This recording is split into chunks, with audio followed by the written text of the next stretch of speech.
Bien, muy buenas tardes a todos y a todas los asistentes a esta segunda jornada de reuniones con respecto a la ley de fibromialgia y dolor crónico. Desde ya les damos los agradecimientos por estar presentes.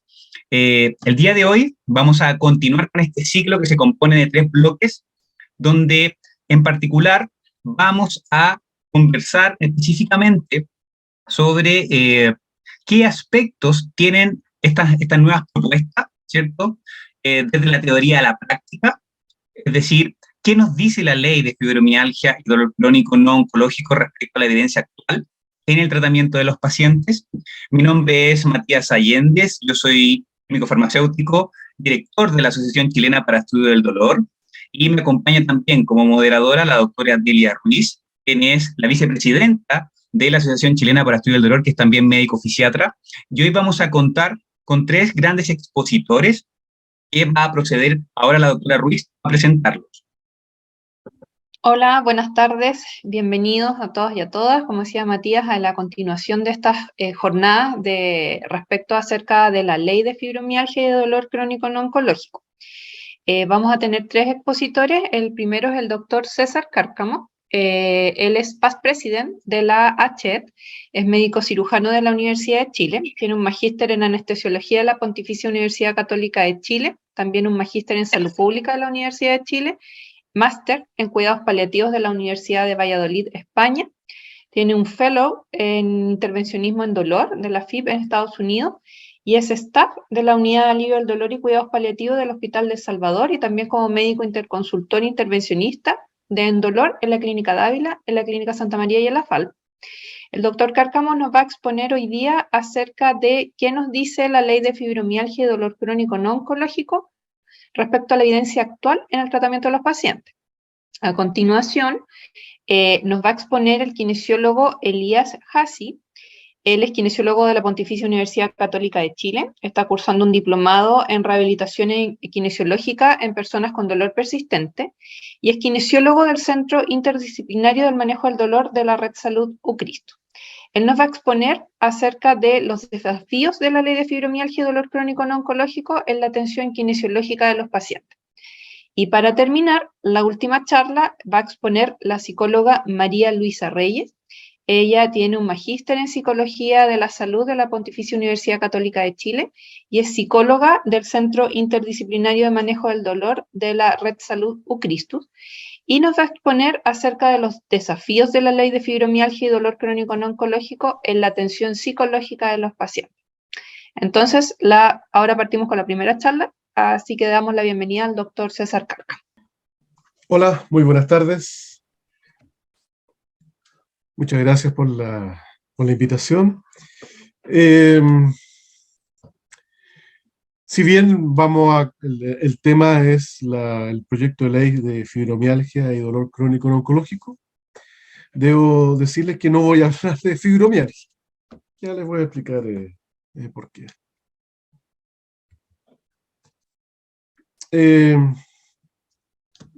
Desde el 2018, la Organización Mundial de Salud, en conjunto con la Asociación Internacional para el Estudio del Dolor, tuvieron un trabajo conjunto porque había que actualizar la clasificación internacional de enfermedades, que está en su 10ª versión, actualizarla a la 11ª, a la CIE-11. Y se realiza un cambio importante en esa clasificación porque se contempla, a partir de ese instante, de la CIE-11, que entraría en vigencia este año o el próximo, de que el dolor crónico no sería parte ya más de síntomas de distintas enfermedades, sino que el dolor crónico como tal va a ser establecido, se establece como una enfermedad per se, como derecho propio. De tal manera de que la definición de esta nueva entidad, esta nueva enfermedad que abarca distintos síndromes, tanto primarios como secundarios, vamos a ver en términos generales, es un dolor, es una enfermedad que se caracteriza por dolor que persiste o que recurre por más de 3 meses. Tiene gran impacto a nivel de la actividad de la vida diaria, de sus capacidades funcionales, o un distrés emocional importante. Y los síntomas de ese dolor no pueden ser explicados por otro diagnóstico. La diferencia entre dolor primario y dolor secundario es, en el caso, por ejemplo, del dolor secundario, hay una patología que produce dolor, por ejemplo, una artrosis de rodilla, y esa artrosis de rodilla, con el tiempo, meses, va produciendo algunos cambios a nivel del sistema nervioso periférico, a nivel del sistema nervioso central, a nivel de la médula, el asta medular, y a nivel de las vías tanto ascendentes como las inhibitorias descendentes, cambios de neuroplasticidad que se hacen permanentes y que transforman un dolor que era primario, de un dolor focalizado, en un dolor crónico. Y ese sería un dolor crónico secundario. En el caso de la fibromialgia, ella está contemplada dentro del grupo de dolor crónico generalizado. Y de los otros síndromes de dolor crónico primario están los síndromes de dolor regional complejo, están las cefaleas y los dolores orofaciales, incluidos, ¿no es cierto?, porque guardan mucha relación entre sí. Los dolores viscerales primarios, ¿cierto?, dolores abdominales esencialmente, dolores pelvianos, y el dolor crónico musculoesquelético. Y a nivel secundario se incorporan dos grupos de dolores secundarios que per se son síndromes distintos. Uno es el dolor crónico por cáncer, el dolor oncológico, y el otro es el dolor postquirúrgico o postraumático. Y cada uno de los síndromes primarios tiene a su vez un síndrome secundario. Y como les decía, los síndromes dolorosos crónicos secundarios pueden aparecer inicialmente como un síntoma de otra enfermedad, pero con el tiempo se hacen independientes de la enfermedad original y se transforman, dados los cambios de neuroplasticidad que se producen y que muchas veces son irreversibles después de mucho tiempo, de meses o de un año, 6 meses, un año, y por lo tanto se transforman en una enfermedad propiamente tal. Así tenemos, ¿no es cierto?, un grupo nuevo de enfermedades que corresponden al dolor crónico. ¿Qué tan importante y qué desde el punto de vista de su prevalencia son un problema de salud pública? Esa es una pregunta. En Chile, los primeros estudios arrojaron resultados que son compatibles, son muy concordantes con los estudios que se han hecho en otros países, y que el dolor crónico es una enfermedad de alta prevalencia. La mayor parte de los estudios, no exclusivamente, pero la mayor parte, han sido realizados por la Asociación Chilena para Estudios del Dolor y Cuidados Paliativos. Y el primero de ellos, publicado en 2018, se realizó en 2014, y mostraba una prevalencia de un 32%. Pensemos, por ejemplo, cuando uno habla de una patología crónica de alta prevalencia, por ejemplo, la diabetes mellitus o la hipertensión arterial. La diabetes mellitus, una alta prevalencia, ¿no es cierto?, que provoca gran preocupación a nivel de los salubristas, tiene una prevalencia alrededor de un 12 o 13%. Y aquí estamos hablando de una enfermedad crónica con una prevalencia sobre un 30%.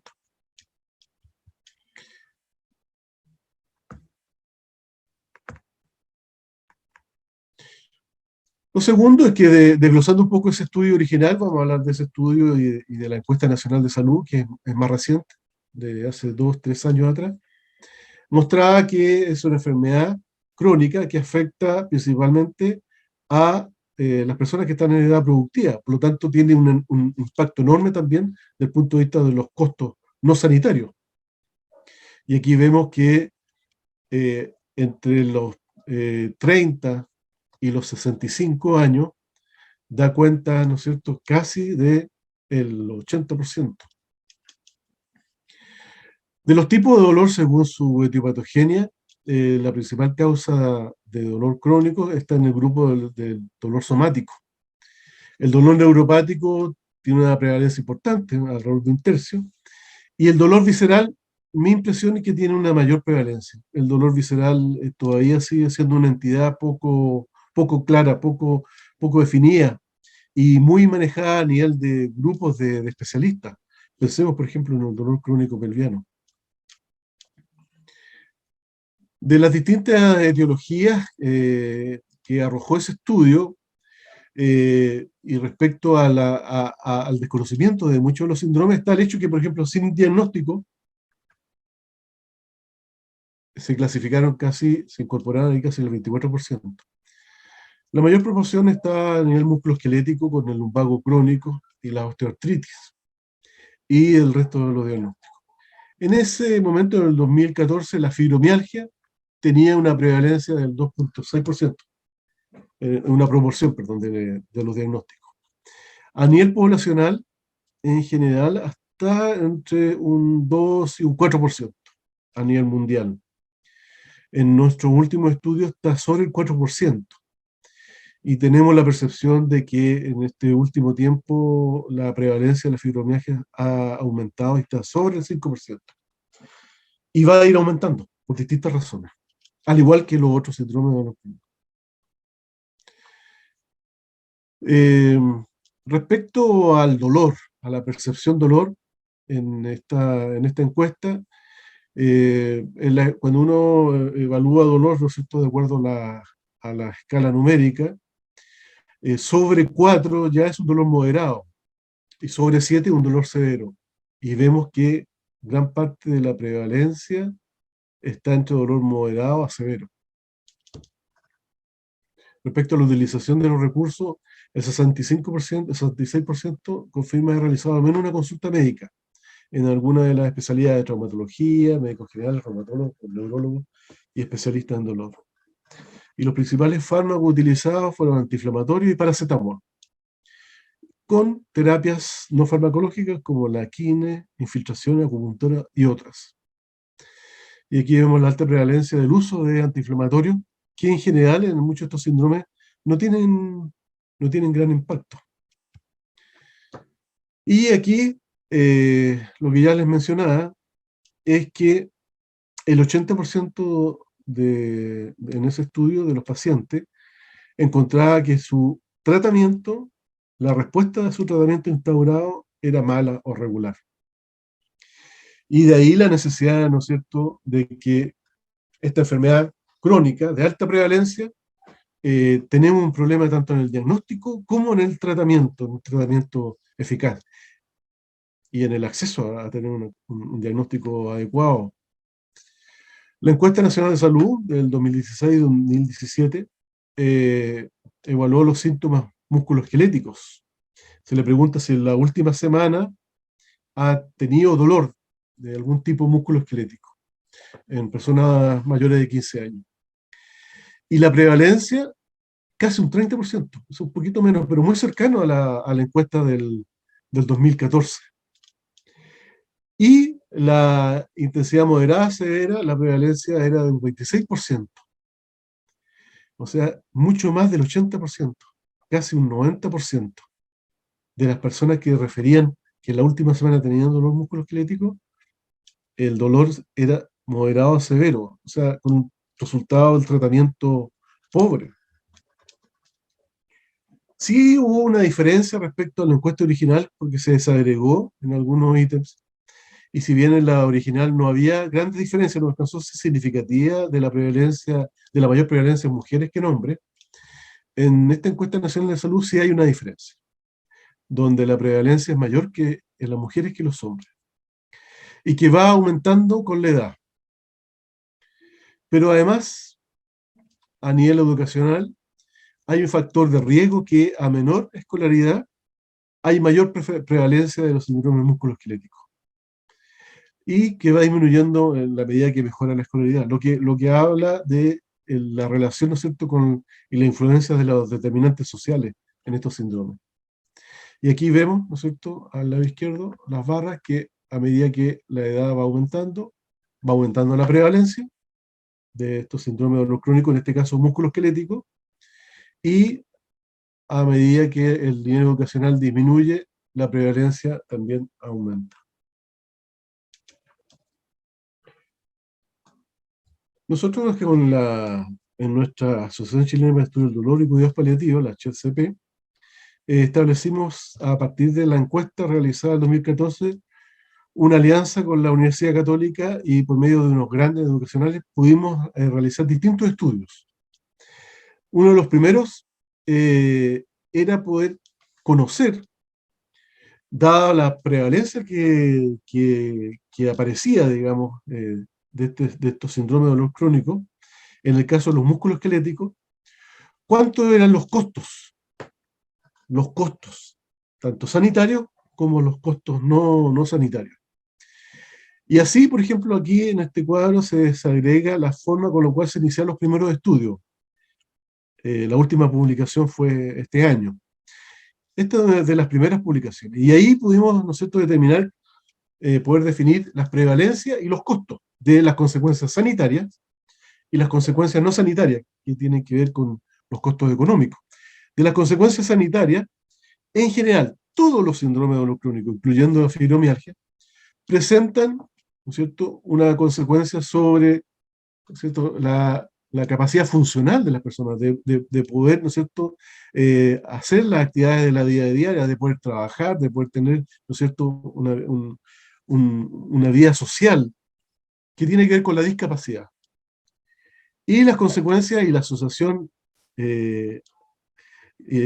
habitualmente al menos de un tercio en todos los síndromes de dolor crónico con la depresión y algunos trastornos, ¿no es cierto?, del ánimo como la ansiedad.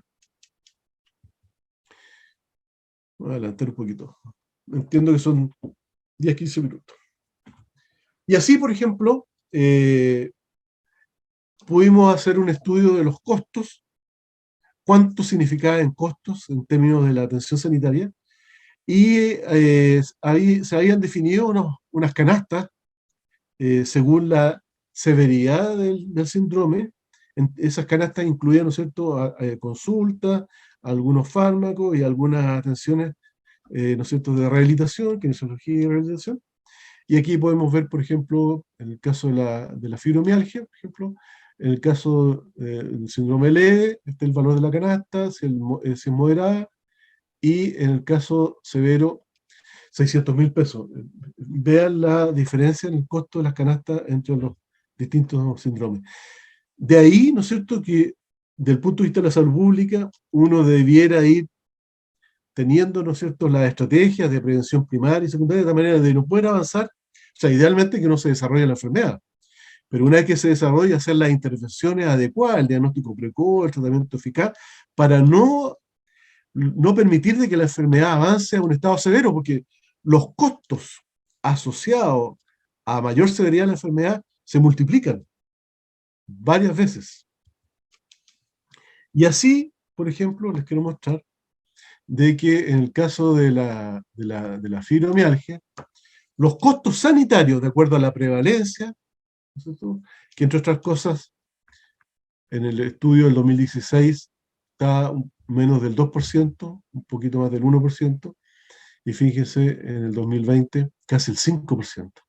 O sea, un incremento casi 5 veces en la prevalencia de la fibromialgia. Bueno, pero los costos actualizados de los sanitarios, de los paquetes que a nuestro juicio son incompletos, ¿eh? Requieren actualizaciones, requieren incorporar nuevas prestaciones, requieren incorporar nuevos fármacos. Pero esos paquetes antiguos, de hace por lo menos unos 8 años atrás, dan un costo al menos inicial de casi 150.000 millones solo para la fibromialgia. Y si uno incorpora todos los síndromes de dolor crónico, musculoesquelético, no estamos incorporando dolor neuropático ni dolor visceral, solo dolor musculoesquelético, los costos sanitarios están sobre los 2.000 de los 2.500 de los 1.000 millones. Esas son 2.500 billones. Es una cifra enorme, enorme, enorme, enorme. O sea, no es un tema para cualquier situación sanitaria, el tener, ¿no es cierto?, pacientes con enfermedades crónicas, con dolor crónico, es un gasto enorme. O sea, necesariamente, sí o sí, lo que primero hay que hacer es la prevención primaria y secundaria, diagnóstico precoz, tratamiento eficaz, para poder al menos disminuir esa cantidad enorme de gastos. De los costos, los otros costos directos tienen que ver con el gasto en licencia. Y el estudio incorporó cuántas licencias tenían como diagnóstico los distintos síndromes, cuántos días en promedio la licencia, y el costo de la licencia se tiene que ver, ¿no es cierto?, con el sueldo promedio. Y esto que hay en resumen, me salto todo lo que es el estudio, pero los costos por ausentismo laboral, por ejemplo, en el caso de la fibromialgia, son más de 2.000 millones de pesos. El costo total anual, solo de los síndromes de dolor crónico musculoesquelético, sobrepasa los 50.000 millones de pesos. Piensen ustedes que se acaba de aprobar el presupuesto de salud para el próximo año para sacar las listas de espera, de algunas listas de espera, una cifra enorme, y la cifra es como 68.000 millones de pesos. Solo en licencias se están gastando más de 50.000 millones de pesos, para un poco tener idea de eso.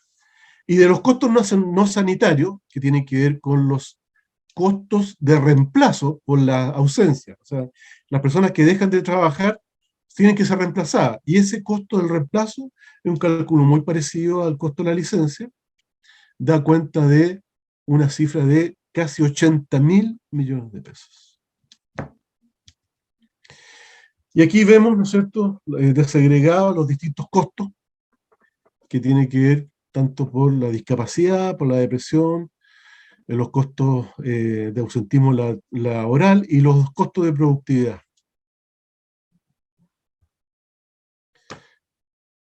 La última diapositiva en términos de la reflexión. Todos los síndromes de dolor crónico en su conjunto son un tremendo problema de salud pública. Altos costos sanitarios directos e indirectos, como ya vimos. Hay una prevalencia creciente en el tiempo, están incrementándose. La que se ha disparado es la fibromialgia, pero todos se están incrementando. Por varias razones. Primero, porque cada vez tenemos una población más de mayor edad. Y a mayor edad hay mayor artrosis, etc. Tenemos una bomba de tiempo con la obesidad infantil. Chile es campeón en el mundo, es el primer lugar del mundo de sobrepeso y obesidad infantil. No es un título que no nos gusta. No queremos ser los primeros en el mundo de tener los niños más gorditos, porque esos niños de sobrepeso y obesos vamos a tener una alta prevalencia de diabetes, de hipertensión, de enfermedades crónicas, de artrosis, etcétera, etcétera. Y todos esos pacientes van a incrementar los pacientes de dolor crónico. O sea, hay una bomba que va a estallar en nuestro sistema y que no vamos a ser capaces como país. Somos un país chico, no tenemos grandes presupuestos para salud, en 10, 20 años más. No va a disminuir el tema de dolor crónico, no va a disminuir los costos de dolor, no van a disminuir los pacientes. Muy por el contrario. Y además, frente a esa enorme cantidad de pacientes, miles, decenas, centenas de miles, han manifestado y manifiestan insatisfacción en sus pacientes. Porque no tienen acceso a los diagnósticos, no tienen acceso a tratamientos eficaces, no tienen acceso a rehabilitación adecuada, tienen problemas con su licencia, etcétera, etcétera. Y, desde el punto de vista de salud pública, casi no tenemos acciones de prevención primaria y tampoco secundaria. Y la mejor prevención secundaria es cuando parte el dolor, ¿no es cierto?, en algún síndrome, por ejemplo, una artritis, una artrosis, qué sé yo, tenemos la oportunidad de intervenir y de evitar que se transforme en un dolor crónico secundario.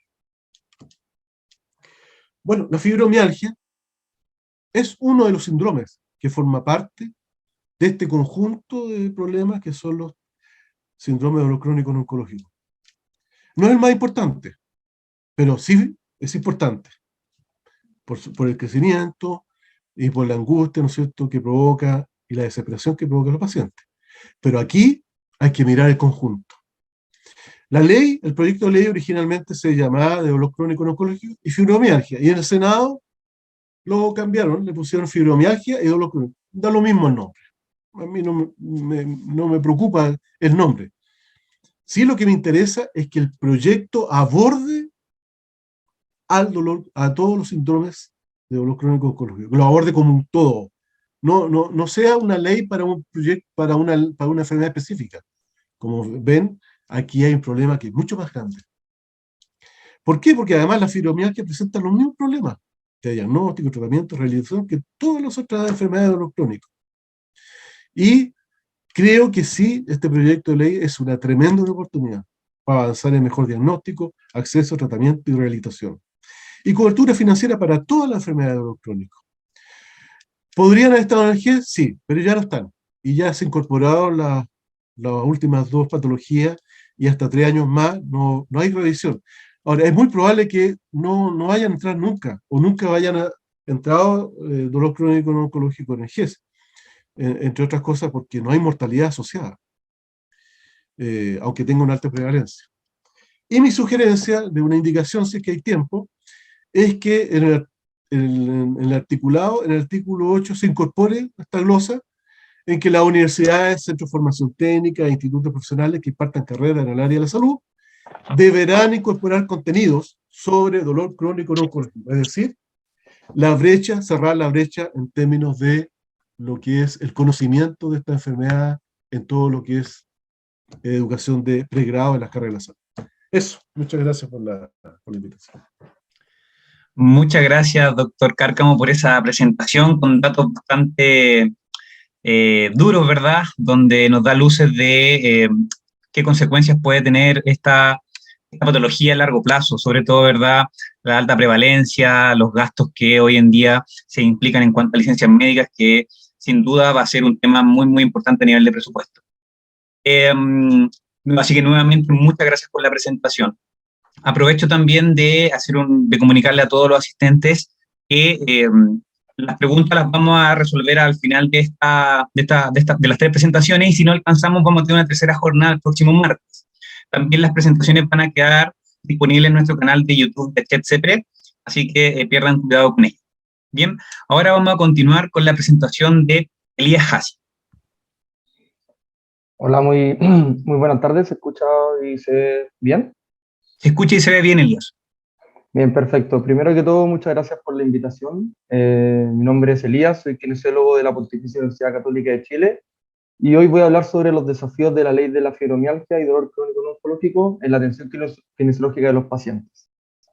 Primero que todo, y a modo introductorio, yo sé que muchas de las personas que ya están escuchando saben de la fibromialgia, sobre definición, sobre concepto, pero nunca es malo recordar un poco ciertas definiciones. La fibromialgia es un síndrome de etiología desconocida que se caracteriza por un dolor crónico generalizado del aparato locomotor que se describe como profundo, torturante, urgente, con una irradiación e intensidad de leve a severa. Hay otra definición también que me hace mucho sentido y me gusta mucho, que es una enfermedad crónica que se caracteriza por un dolor musculoesquelético generalizado, con una exagerada hipersensibilidad, alodínia e hiperalgesia en múltiples áreas corporales y puntos predefinidos, tender point, sin alteraciones orgánicas demostrables. También tenemos que considerar las principales sintomatologías y síntomas que tienen las personas que padecen fibromialgia. Rigidez por las mañanas, cefalea, entumecimiento, fatiga, áreas sensibles, entre otros. Bien, ¿por qué es tan importante la fibromialgia? Es porque, como bien comentaba el doctor anteriormente, existe una creciente prevalencia en la población general.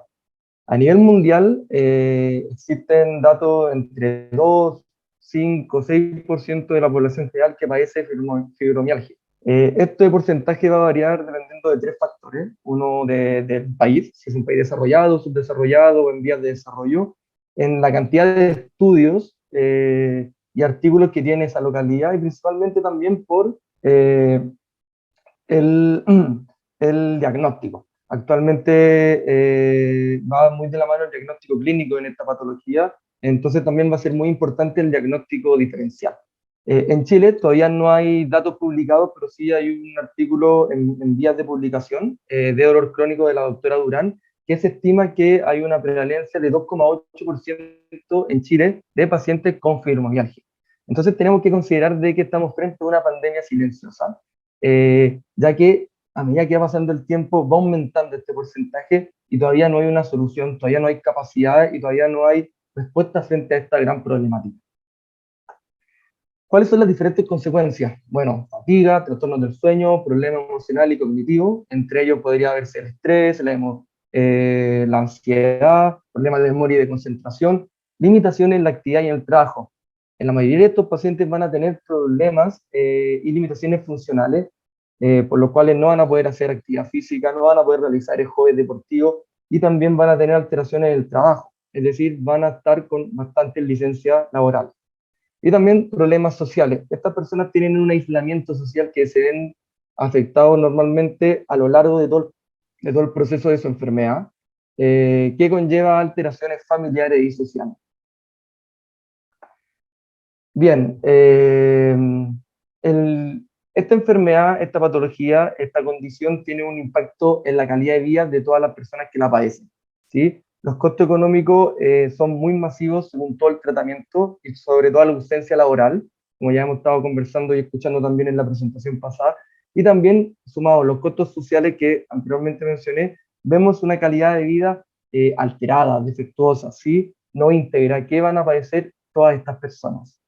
Entonces también tenemos que empezar a considerar que las personas que tienen esta patología tienen una afección a nivel general e integral. Bien, ¿qué pasa en Chile? Primero que todo, a nivel de contexto, tenemos una constitución, ¿sí? Que nos norma y nos rige, y dentro ya tenemos el artículo 9 que habla sobre la protección de salud. En ella se comenta sobre el acceso libre de salud.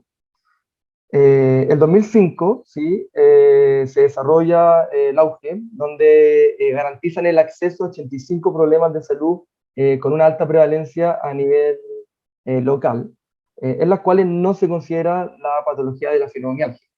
Luego nace la ley Ricardo Soto, que es una ley de protección financiera para los altos costos de tratamiento, y tampoco se considera la fibromialgia. Entonces tenemos que empezar a entender y contextualizar de que a nivel ministerial estamos al debe con el tratamiento de esta patología, considerando también todos los factores que contribuye esta enfermedad y los números altos que ha ido aumentando año a año. También tenemos que considerar que lamentablemente el diagnóstico de fibromialgia tiene una etiqueta, ¿sí? Tiene creencia a nivel de la sociedad y a nivel de los profesionales de la salud que favorecen una gran estigmatización sobre el diagnóstico y una limitación en el tratamiento, ¿sí? Y en relación a eso, tenemos que considerar, como todos sabemos, que el dolor es una causa multifactorial, y que hay varios factores que contribuyen al desarrollo de la fibromialgia. En este sentido, nosotros tenemos que tener en consideración de que el mejor tratamiento para estos pacientes es un tratamiento multidisciplinario que se divide principalmente en dos áreas, la farmacológica y la no farmacológica. Y en la no farmacológica tenemos tres esferas, que es el ejercicio, la educación y también la terapia psicológica o cognitivo-conductual. Y es ahí en donde nosotros tenemos que trabajar porque la evidencia es muy sustentable y la literatura avala mucho que el tratamiento tiene que ser multidisciplinario. Estas recomendaciones han salido a la luz en diferentes artículos europeos, pero principalmente por la experiencia, por la expectativa y por los objetivos que tienen estas personas a la hora de tratarse. Entonces también tenemos que considerar también cómo ellos y ellas han vivido el proceso de la enfermedad. En relación a eso, ¿cuál es el rol del kinesiólogo? Bueno, se ha demostrado en los últimos años que el kinesiólogo es efectivo en el manejo y el tratamiento de esta enfermedad por dos aristas específicas. Uno, por lo ya mencionado anteriormente, por la eficacia del tratamiento no farmacológico, por el ejercicio, que puede ser un ejercicio aeróbico, de fuerza, de flexibilidad o combinado, y también porque somos profesionales que tenemos la capacidad de hacer intervención individualizada e integral. Bueno, como todos sabemos, el ejercicio físico tiene bastante evidencia y todos coinciden en que el programa de ejercicio son los que también más se han estudiado. Primero que todo, hay que destacar de que las personas que tienen fibromialgia sí pueden hacer ejercicio, hasta ejercicios de intensidad moderada y vigorosa. ¿Y por qué tienen que hacer ejercicio y por qué pueden hacer ejercicio? Porque el ejercicio tiene muchos beneficios, ¿sí? Podemos reducir y modular el dolor, podemos mejorar nuestra condición cardiovascular, también mejoramos nuestro sistema inmune, mejoramos la calidad del sueño y también nuestro bienestar psicológico. Entonces, en relación a eso, el ejercicio es una intervención costo efectiva muy grande. Bien, acá tengo una pequeña recomendación, una tabla de recomendaciones de ejercicios para pacientes que tienen fibromialgia.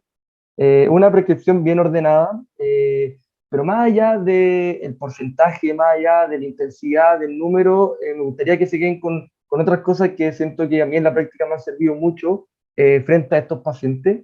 Lo primero que a la hora de hacer ejercicio tenemos que considerar una exposición gradual y rítmica, ¿sí? Tenemos que hacer ejercicio de menos a más, siempre considerando la tolerancia, la respuesta y la adaptabilidad del paciente. Independientemente de la condición del paciente, de la edad, de la experiencia, de su objetivo, siempre tenemos que realizar ejercicio a través de una exposición gradual y rítmica, de menos a más. También es importante considerar el gusto de la persona. La motivación es esencial en estas personas porque vamos a abarcar un concepto muy importante que es la adherencia al tratamiento. Nosotros tenemos que hacer ejercicios con estos pacientes que les motiven, ejercicios dinámicos, ejercicios que a ellos les gusten y también se sientan realizados. Porque si no hacemos y no consideramos este tema, las personas lamentablemente no se van a mejorar. Hay una abreviación también muy interesante que yo utilizo mucho, que es la abreviación FAR, flexible, adaptable y realista. Los pacientes pueden hacer ejercicios frente a estas tres palabras. Tenemos que considerar de que estas personas también vienen con mucho miedo, con mucha kinesofobia, con mucha catastrofización. Entonces, tenemos que adaptarnos frente a este contexto y la persona no es la que se tiene que adaptar al ejercicio, sino el ejercicio se tiene que adaptar a la persona. Entonces, también tenemos que tener esa capacidad de flexibilizar, de ser personas flexibles frente al ejercicio para adaptarnos a la condición del paciente. Y por último, cuando hacemos ejercicio físico, no solamente pensamos en los beneficios que nombré anteriormente, sino también al hacer ejercicio buscamos mayor participación social en la persona y un estilo de vida saludable. Bien, en relación a esto, ¿qué nos dice la ley? En el artículo 2 de la ley, del proyecto de ley, habla sobre el derecho. Toda persona que presente o pudiese presentar fibromialgia tiene los siguientes derechos. Y en el punto 2 comenta lo siguiente: a contar con todos los cuidados necesarios para el resguardo de la salud mental y física, el Estado proporcionar el acceso a medicamentos, terapias físicas y psicológicas, medicina complementaria y ayudas técnicas de manera oportuna y eficaz, considerando la edad y el diagnóstico de la persona. Bien, a priori se ve que hay dos puntos buenos a rescatar. La primera, que empiezan a haber hallazgos de un tratamiento y de un enfoque multidisciplinario, ¿sí? Empezamos a darnos cuenta sobre que la salud mental también es importante, lo físico, también medicina complementaria, la terapia física, y eso también es bueno porque es algo que en Chile actualmente no se conoce y no se trabaja de manera más metódica. Y también porque hay acceso, hay una oportunidad que los pacientes puedan sí mejorarse, rehabilitarse y mejorar su calidad de vida.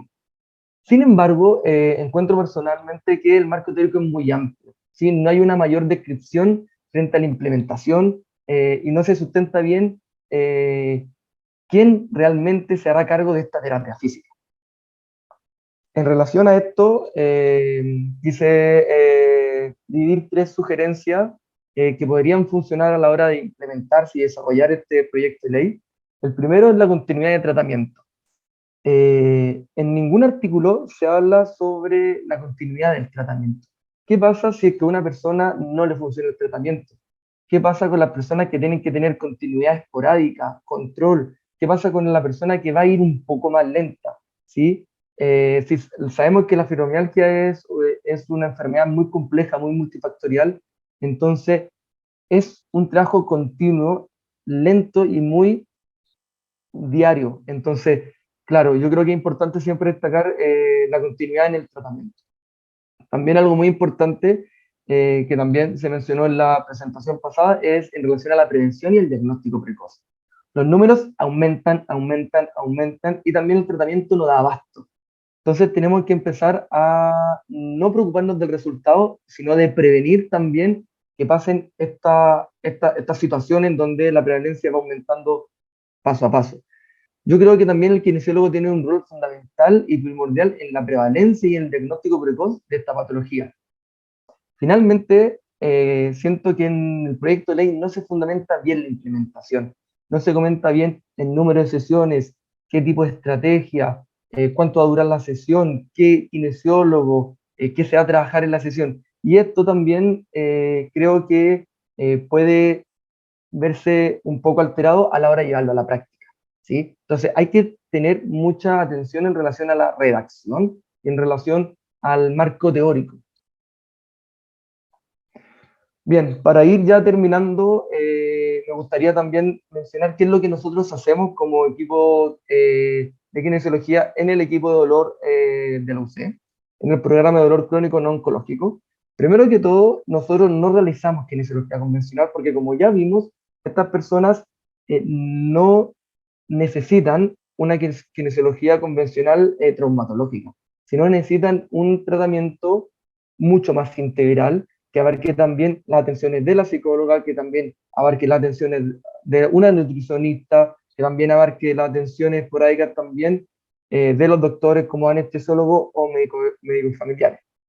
Nosotros hacemos una metodología de 1:1, nosotros tratamos con los pacientes de una manera personalizada e individualizada y tenemos normalmente un programa de 10 sesiones con una duración de 45 minutos cada una, con opciones, obviamente, de prolongar el tratamiento según el escenario y la necesidad del paciente. También trabajamos según 4 pilares fundamentales y son estos 4 pilares que nos van a dar el sustento y el desarrollo de ir trabajando sesión a sesión.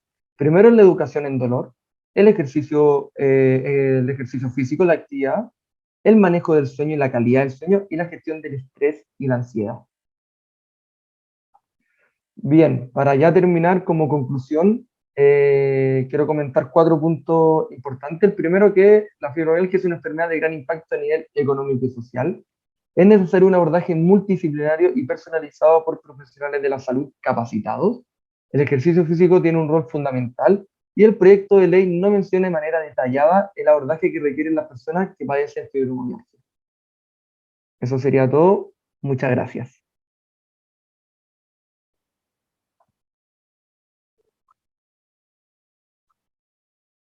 Muchas gracias, Elías, por tu presentación. Encuentro que el enfoque que le diste es muy ordenado, abocado efectivamente al rol que tiene el kinesiólogo y el ejercicio físico, esta estrategia terapéutica que es fundamental en el manejo de los pacientes en general con dolor crónico, que es súper importante que los pacientes sean guiados, que no se les deje, digamos, solo y que sean manejados por este equipo multidisciplinario. Entonces, les recuerdo dejar sus preguntas en el chat para que al final las respondamos. Recordar que también la próxima semana, el próximo martes, vamos a tener la última sesión, digamos, la última jornada de este ciclo de charlas acerca de la ley de fibromialgia y dolor crónico no oncológico, para que se conecten. Va a ser en este mismo link, ¿ya? Y a continuación vamos a presentar a María Luisa Reyes para que compartas tu chat.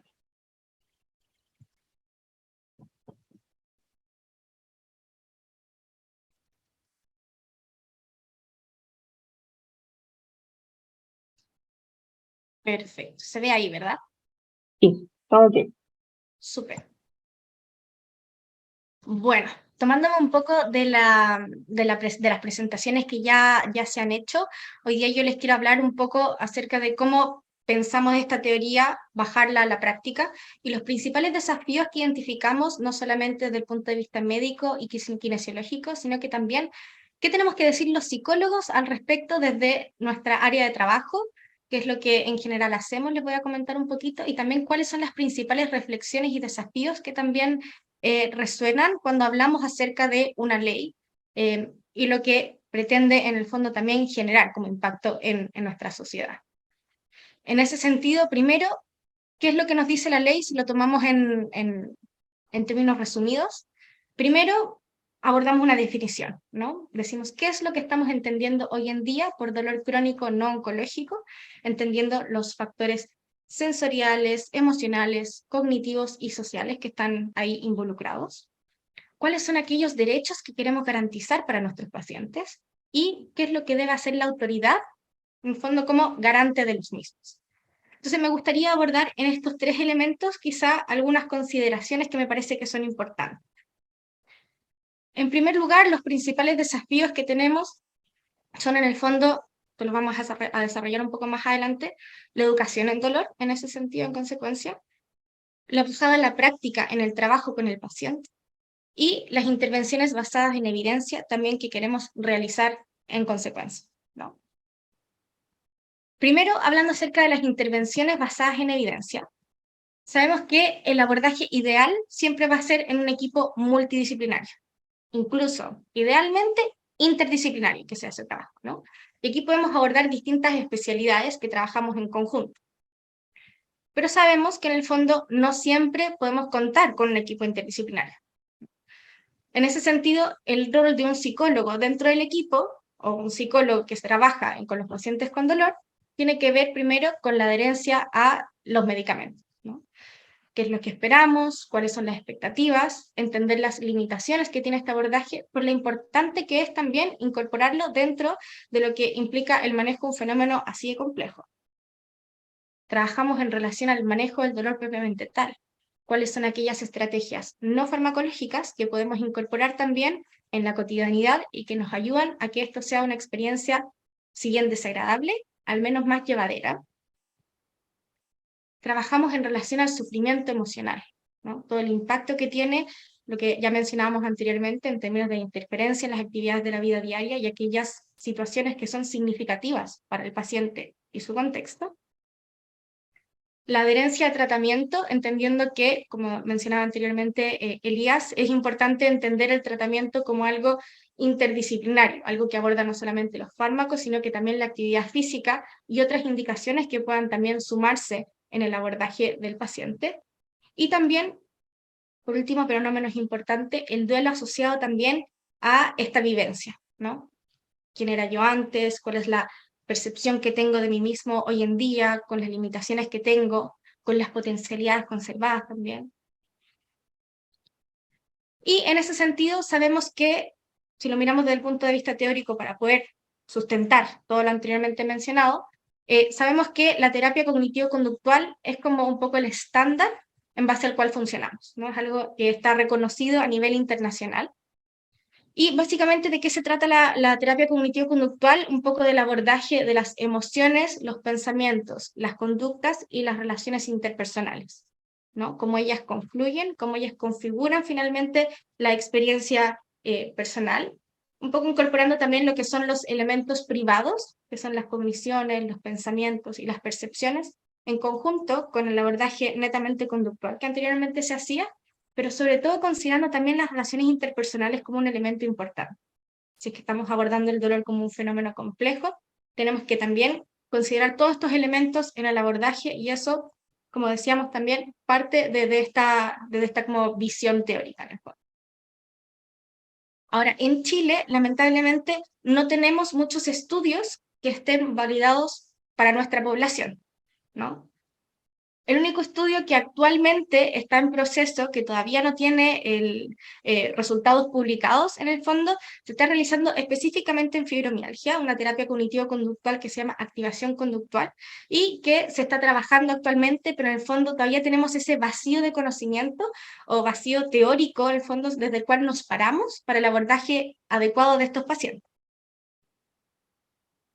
Por otro lado, en la bajada a la práctica, en el trabajo con los pacientes, como decíamos anteriormente, también tenemos otros desafíos, como por ejemplo el tema de las licencias, que es súper controversial, que es uno de los temas abordados en los artículos de la ley, ¿no? En el fondo también, en primer lugar, importante decir cuál es la función de las licencias médicas.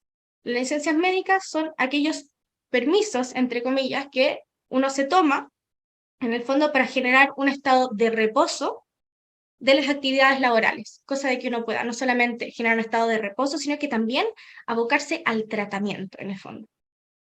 ¿Qué implica una licencia en el contexto de un paciente con dolor crónico no oncológico?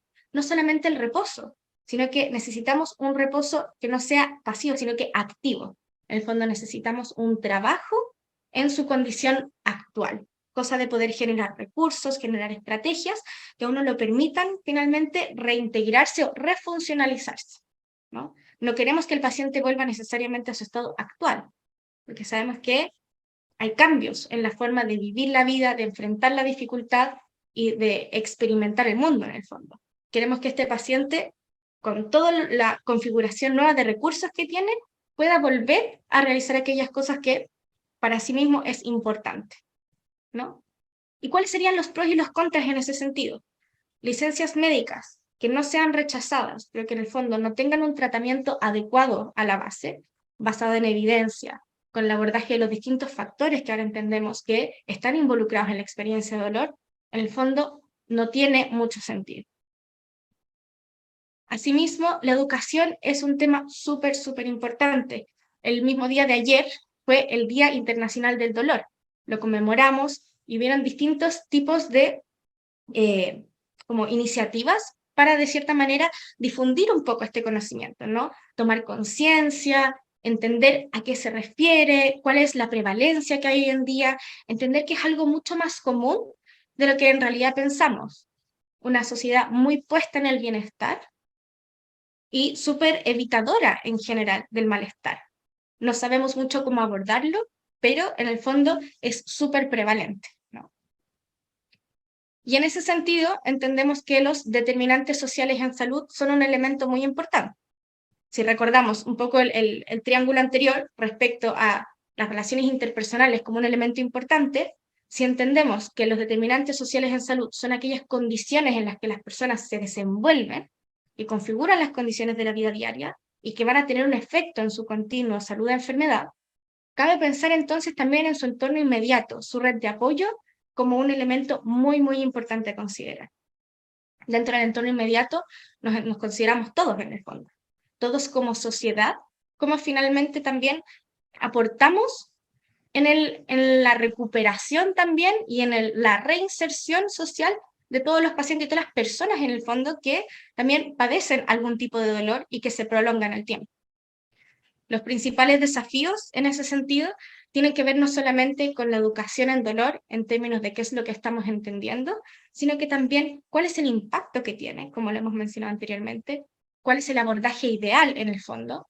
El desafío para nosotros los profesionales y para aquellos que están encargados en el fondo de que esto se cumpla, tiene que ver en la bajada a la práctica, cómo vamos a trabajar con el paciente, le damos un rol activo y lo apoyamos en su tratamiento, y también que esto esté finalmente basado en intervenciones que estén comprobadas en la práctica. Y no solamente las intervenciones, sino que también cómo nos formamos los distintos profesionales también para dar un abordaje adecuado, ¿no? Un fenómeno tan complejo requiere también formación especializada y también en ese sentido, si sabemos que hay un déficit de profesionales en muchos entornos también, es un gran desafío no solamente la formación, sino que en la bajada a la práctica, la difusión de este conocimiento y el interiorizarnos no solamente como profesionales, sino que también a nivel de población general. Muchas gracias.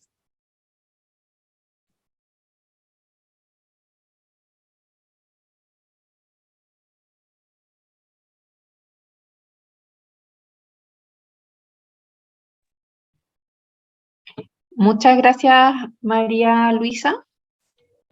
A continuación vamos a ver las preguntas que hay por parte de los asistentes.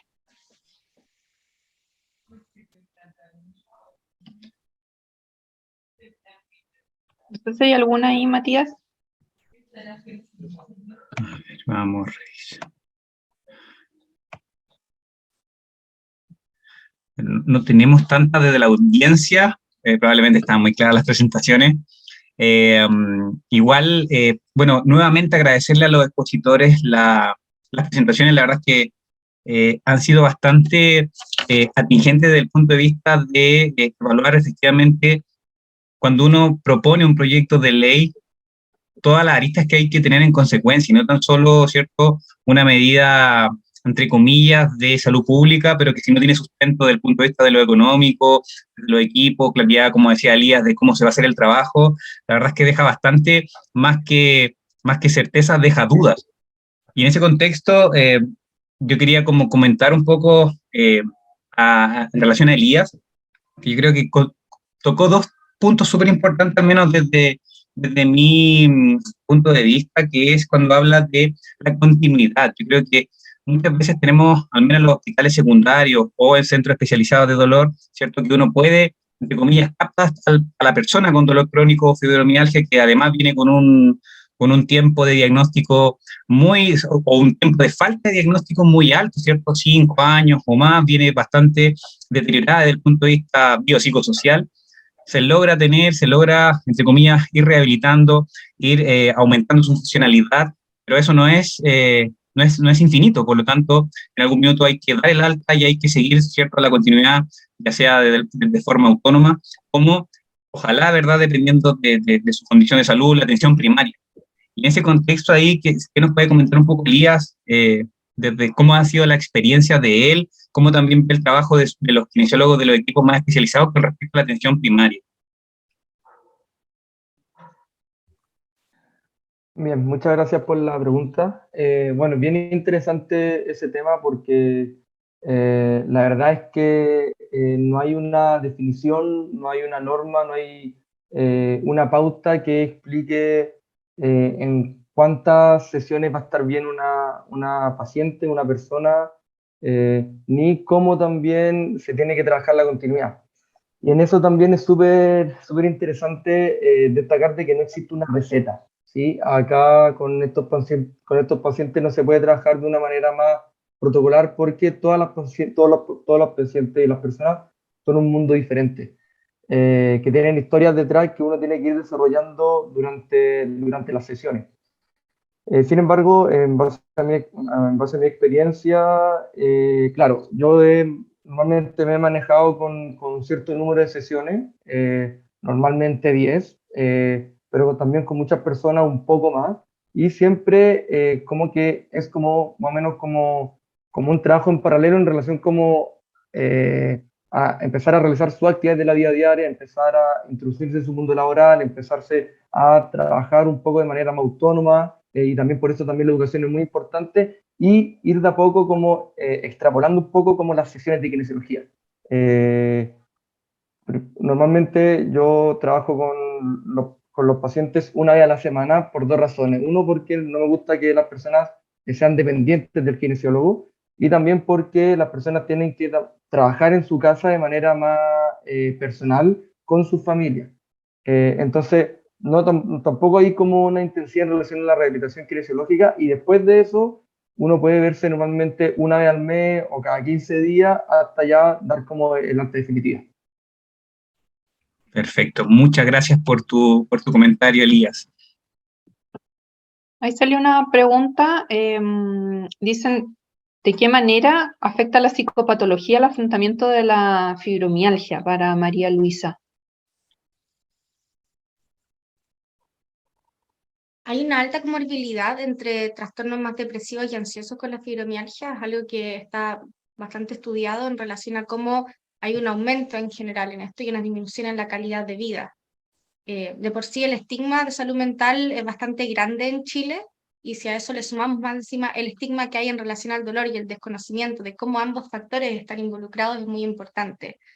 Desde la concepción más netamente biomédica en el dolor, cuando no hay una causa evidente, entre comillas, o evidenciable a través de algún tipo de examen o procedimiento, muchas veces se cree que el dolor es psicógeno, que el paciente se lo está inventando y que en el fondo lo mandan al psicólogo o al psiquiatra para que lo aborden desde esta área, sin considerar que en el fondo son elementos que no son divisibles, que están interrelacionados y que se afectan mutuamente. Por lo tanto, es sumamente importante también considerar que hay una alta comorbilidad, que de por sí no es fácil vivir con dolor. Hay una afección a nivel integral de la persona, porque no somos solamente mente y solamente cuerpo, sino que funcionamos como un todo. Y en ese sentido, me parece que hay distintos niveles de afectación, no solamente por la experiencia personal del paciente, sino también en relación a cómo el contexto resulta ser un apoyo o bien un estresor también en el enfrentamiento de esta condición que de por sí es bastante difícil. Sin duda. Acá también les voy a leer unos comentarios que van justamente dirigidos a ustedes dos. Dice: felicitaciones a los expositores. Una ley como esta hay que pensar que es para todo Chile y que en esta perspectiva es prioritario, ¿verdad?, la formación de profesionales, que también lo que comentaba un poco el doctor Cárcamo en la primera presentación, tener, ¿verdad?, convenio o tener una relación estrecha con la universidad y los centros de formación en dolor.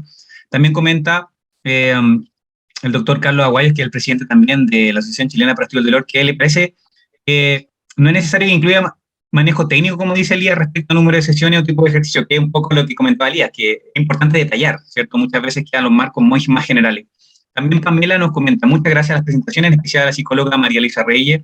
Mi experiencia como kinesióloga comenta que la evidencia de la gran importancia de detectar al paciente cuando gestiona sus emociones en base a sus creencias, ¿ya? Y Mauricio Soto comenta también, para ambos, para cualquiera de los expositores, la mesa queda abierta: ¿cómo se imaginan el funcionamiento en la práctica en condiciones ideales de una unidad interdisciplinaria de manejo de dolor? ¿Cómo le gustaría que fuese? A María Luisa, si queréis comentarnos algo. Yo creo que el ideal, y en el fondo lo que uno busca también en la práctica, primero es el trabajo colaborativo. Colaborativo en términos de que no solamente los profesionales trabajan en conjunto, sino que el paciente tiene un rol activo también en el tratamiento. En el fondo, nosotros podemos ser expertos en la teoría, no somos expertos en la experiencia personal e individual que tiene el paciente. Súper importante poder incorporarla dentro de la evaluación, el diagnóstico y el tratamiento, y de cómo esto se elija continuar en el largo plazo. Si lo pensamos netamente en términos de los equipos de dolor y cómo estamos configurados, creo que es súper importante poder tener espacios de encuentro formales, en los cuales también uno pueda efectivamente llevar a la práctica esta interdisciplinariedad que se busca. Espacios en los cuales uno pueda conversar acerca de los distintos casos, alinearnos en los tratamientos y también poder identificar hasta qué punto también uno puede ayudar a la otra persona. Todos tenemos límites en la ayuda que podemos ofrecer y me parece que también los espacios de autocuidado de los equipos son súper importantes. Entonces, así como en resumen, me parece que el ideal sería uno que contemple el rol activo del paciente, que permita la interdisciplinariedad y el trabajo en conjunto de los profesionales, y en el cual también el autocuidado sea considerado como un elemento central para poder dar la mejor atención posible también a nuestros pacientes.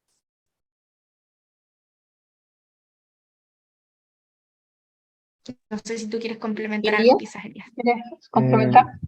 Sí, bueno, me parece muy buena tu respuesta, María Luisa, y quisiera agregar también el tema de la comunicación. Yo creo que también la comunicación se hace fundamental a la hora de trabajar en equipo, y creo que como un pilar fundamental a la hora de una unidad interdisciplinaria que trabaja con personas que tienen un dolor persistente, que son un contexto mucho más complejo que cualquier otra atención.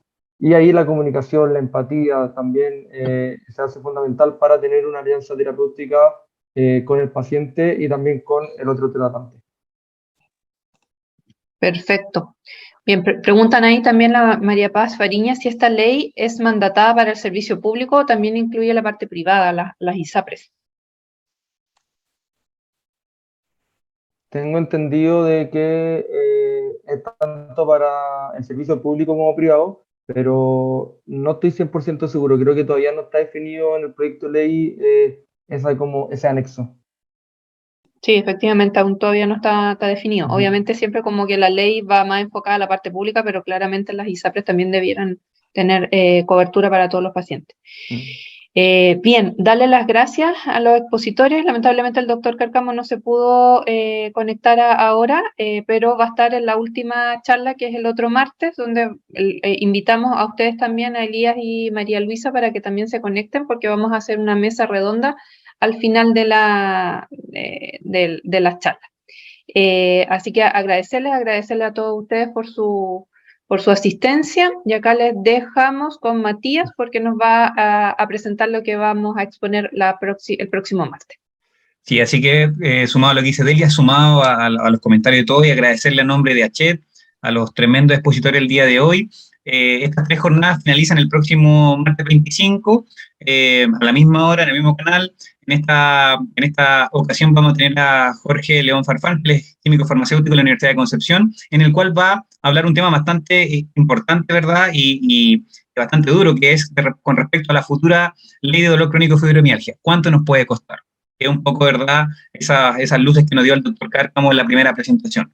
Y muy importante también, vamos a tener la mesa redonda con la posibilidad de contar con todos los expositores de esta jornada, ¿verdad?, para ir ahí aunando los comentarios finales. Así que desde ya agradecerles su asistencia y damos por terminada la presentación en honor al tiempo. Así que muchas gracias a todos y a todas los asistentes. Muchas gracias. Piensen preguntas para la próxima sesión.